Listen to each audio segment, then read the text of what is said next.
हाँ, तो अभी आपने जो कोड देखा है, अगर आपको समझ में नहीं आ रहा है कि इस कोड का आउटपुट ये कैसे है, तो मैं आपको समझाता हूँ कैसे। सबसे पहले हम जानते हैं कि इक्वल टू काम कैसे करता है जावा के अंदर। जावा के अंदर कोई भी ऑब्जेक्ट जो है वो सिर्फ अपने से ही इक्वल हो सकता है। अगर दो वेरिएबल हैं, दोनों वेरिएबल सेम ऑब्जेक्ट को रेफर कर रहे हैं तो ही इक्वल टू साइन ट्रू देगा। अब हम एग्जांपल लेते हैं केस वन का। केस वन में मैंने बनाया वेरिएबल जो था num1, जिसके अंदर मैंने डाला एक ऑब्जेक्ट इंटीजर क्लास का।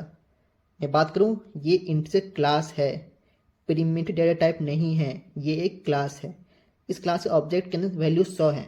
जावा के अंदर एक फीचर है, अगर जो नंबर है वो छोटा हो, अगर जो नंबर है वो -128 से +128 के बीच में हो, तो जावा जो है वो एक काम करते हैं जिसको बोलते हैं कैसे। ठीक है, तो जैसे मैंने बनाया object num1, object of integer with value 100, जो जावा था उसने उसका उस ऑब्जेक्ट का बना लिया कैसे, ताकि बार बार सेम चीज बनाना ना पड़े वो स्पीड के लिए।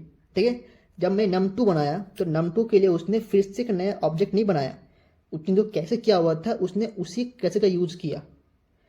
ठीक है, तो अब देख सकते हैं आप num1 और num2 जो है दोनों को मैंने डिक्लेयर अलग अलग किया था, लेकिन कैसे के कारण दोनों में एक ही ऑब्जेक्ट रेफर हो रहा है, बिकॉज ऑफ कैसे।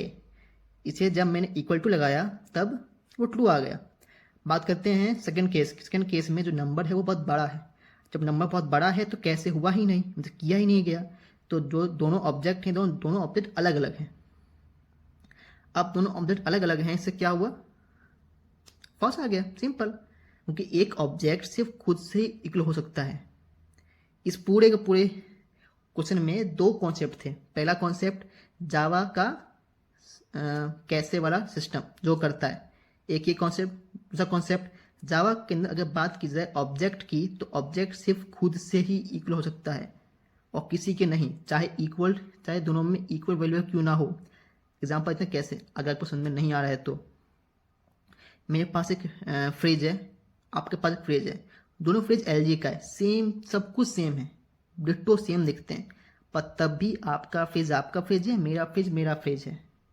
देखने में सेम है लेकिन है सेम नहीं, दोनों अलग अलग ऑब्जेक्ट हैं। और मैंने इसमें एक चीज़ किया था एक्सपेरिमेंट के लिए, मैंने एक कोड लिखा फॉर लूप का, जिसमें आई की वैल्यू 0 से लेके 500 तक जा रही है फॉर लूप के अंदर, एक एक करके बढ़ रही है।